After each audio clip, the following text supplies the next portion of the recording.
Saya Bumi Nawanti dari SMA Negeri 1 Pringsewu, Provinsi Lampung.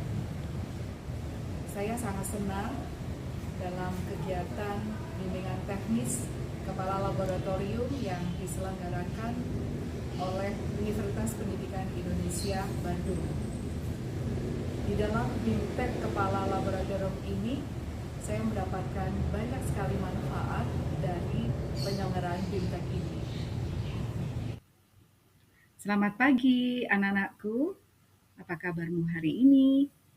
Oke, Ibu berharap kalian semua sehat dan tetap semangat ya. Baik, kalian sudah siap belajar? Oke, ya. Ibu harap kalian sudah membaca buku dan juga artikel tentang fotosintesis, karena kita hari ini akan membahas tentang fotosintesis. Siap ya? Baik. Kita mulai dengan pengertian fotosintesis. Apakah yang dimaksud dengan fotosintesis? Fotosintesis merupakan proses yang mengubah energi matahari menjadi energi kimia.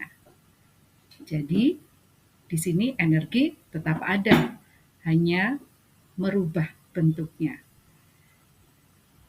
Kalian ingin tahu siapa yang bisa melakukan fotosintesis dan di bagian manakah yang bisa melakukan fotosintesis? Makhluk hidup yang sangat berjasa untuk melakukan fotosintesis adalah ya tepat, yaitu di tumbuhan. Tepatnya di bagian mana? Oke, di bagian daun. Nah, di bagian daun itu ada organel yang disebut dengan kloroplas. Nah, disitulah terjadi proses fotosintesis. Kenapa? Betul sekali ya, karena di kloroplas ada klorofil. Sebenarnya apa sih yang terjadi pada saat fotosintesis? Silakan dilihat di bagian berikut. Fotosintesis sebenarnya adalah proses perubahan energi. Sebagai sumber energi utama yaitu matahari, kemudian sinar matahari itu diterima oleh klorofil, kemudian sebagai bentuknya nanti di klorofil nanti akan terjadi proses yaitu ada dua reaksi, yaitu reaksi terang dan reaksi Kelvin.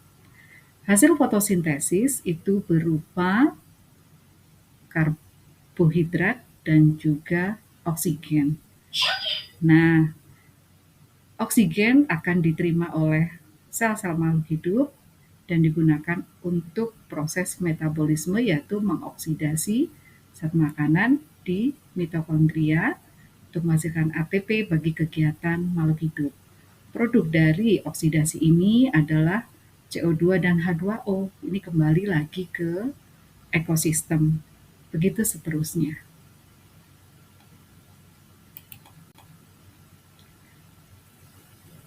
Fotosintesis bisa dikatakan adalah proses di mana organisme yang memiliki kloroplas mengubah energi cahaya matahari menjadi energi kimia.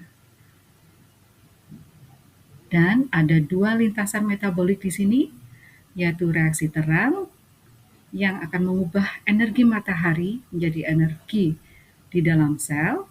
Lalu yang kedua adalah siklus Kelvin dan di situ ada reduksi CO2. Lebih tepatnya, silahkan diperhatikan skema berikut. Ya, jadi energi cahaya ini akan diterima oleh klorofil di dalam kloroplas.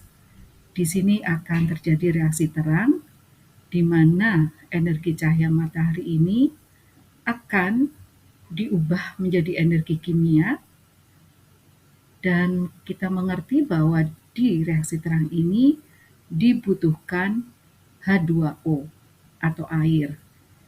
Kemudian melalui reaksi terang ini H2O sebagai bahan fotosintesis akan diubah menjadi O2. Selain itu juga akan dihasilkan NADH dan juga ATP. Oke. Nah, kemudian dilanjutkan dengan reaksi Calvin. Di sini bahan fotosintesis adalah CO2 yang berasal dari ekosistem yang akan difiksasi oleh enzim RUBP atau ribose bifosfat. Ada 3 tahapan reaksi di siklus Calvin, yaitu tahapan fiksasi, kemudian tahapan reduksi, kemudian tahapan regenerasi. Fiksasi CO2 oleh RUBP ini akan menghasilkan fosfogliseral atau asam fosfogliserat. Kemudian asam fosfogliserat akan tereduksi menjadi fosfogliseraldehid. Nah, dari CO2 yang masuk ini nanti akan sebagian fosfogliseraldehid akan menjadi karbohidrat, kemudian sebagian lagi akan kembali menjadi RUBP. Dalam proses reduksi CO2 itu dibutuhkan NADH dan juga ATP yang tadi dihasilkan dari reaksi terang. Demikian penjelasan tentang fotosintesis. Untuk lebih memahami lagi, silahkan kalian pelajari kembali buku dan artikel tentang fotosintesis. Terima kasih.